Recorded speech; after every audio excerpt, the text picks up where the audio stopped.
One thing about me is I'm going to be sure to show you guys how to make some awesome stuff. This right here is my blackberry vanilla. I call it a bunch of things. Whipped soap, foaming bath butter.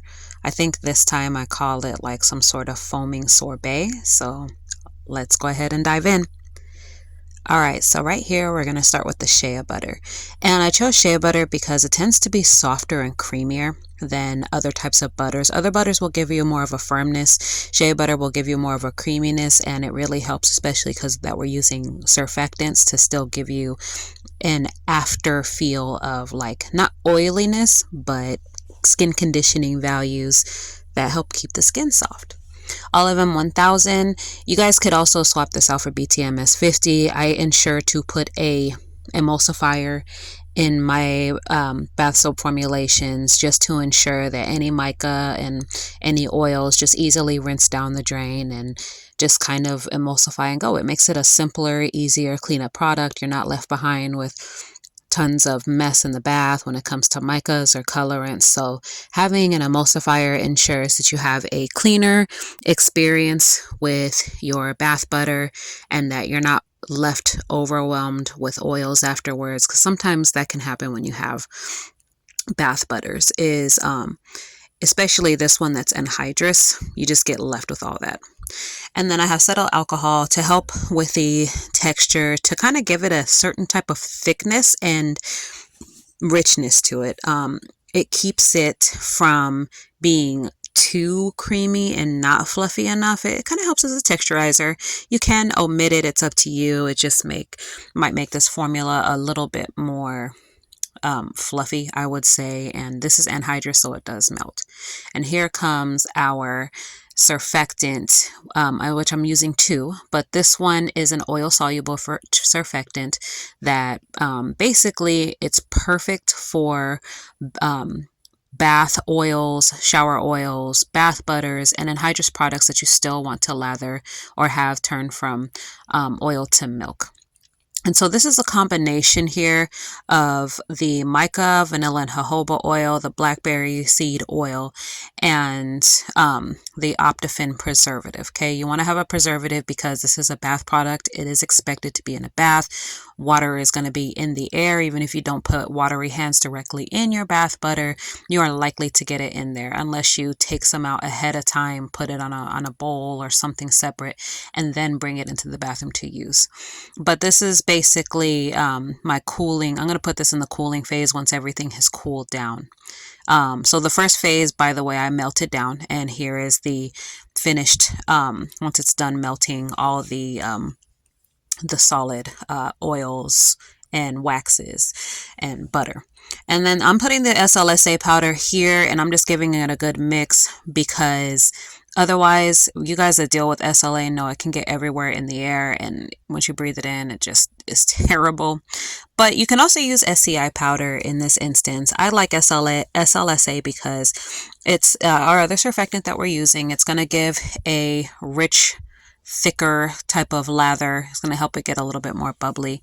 And it's also relatively easy to get your hands on. It's very readily available and easy to get. It's inexpensive, more inexpensive than SCI powder is. So it's just my surfactant of choice, just because I want even more of a rich, bubbly lather. So this gets like a nice, creamy, frothy type of foam. Okay. And I'm going to mix it into this. So the surfactants are Lumorol K 5229 and our SLSA powder. Both of them work together to give you a nice lather and foam. It does need to get into contact with water in order to start that foaming action. So now that I've melted down the first phase and I have my other phase cooling, or just waiting, I guess. So here is the cooled down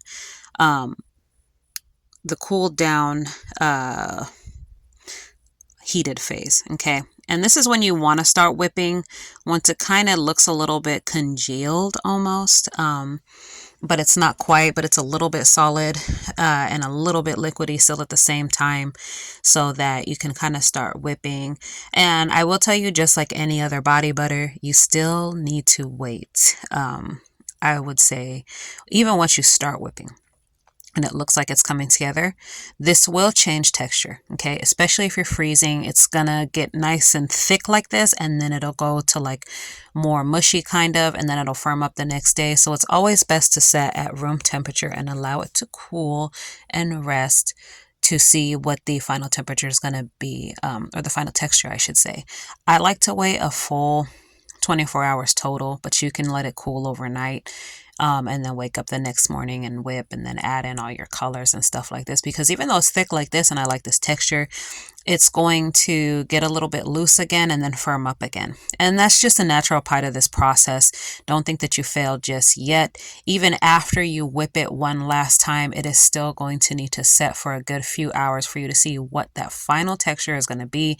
It's very similar to what I showed in the end, but even after moving it a little bit and having it under all my lights, it got a little bit more loose, I should say, and it does kind of firm back up into the one of like the phases that I showed you, or one of the videos that I made where I'm slicing it like a cake. So it's kind of a little bit solid, but not too stiff, not like as it when you make a hard butter and it gets all kind of, you know, very firm. It's shea, so it still stays relatively soft, and you're going to need to take all the precautions that you do with any anhydrous product and ensure to not have it around anything too heated. You can add like any exfoliants in this phase. If you want to make it like a whipped scrub, just the more sugar you add, the more it's going to get weighed down and the less whipped it's going to be. But nonetheless, still a delicious outcome. Okay, so this is like what the final texture is going to be essentially. I'm going to whip it up more. As you can see, it's kind of, it gets a little creamy again. I whip it up and then I'm going to let it set one more time after the texture video that I'm going to show you here in a second. But butter goes through phases. It changes depending on the temperature, just as any other body butter. This is like, it's simple and it's not at the same time. You're going to need to give it time to process and time to fully get to its set up type of phase. And you can change butters, really depending on what kind of butter you do is going to dictate how thick it's going to get. Okay, and so this is the end texture, and like I said, it does thicken up a little bit more once you let it set, but it's rich, it's creamy, it's fragrant, it smells like vanilla with a light hint of blackberries, rich in vitamin C.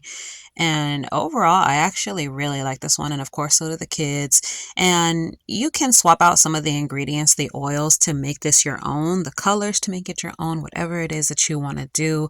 But I absolutely love this formula. You guys make it and tell me what you think.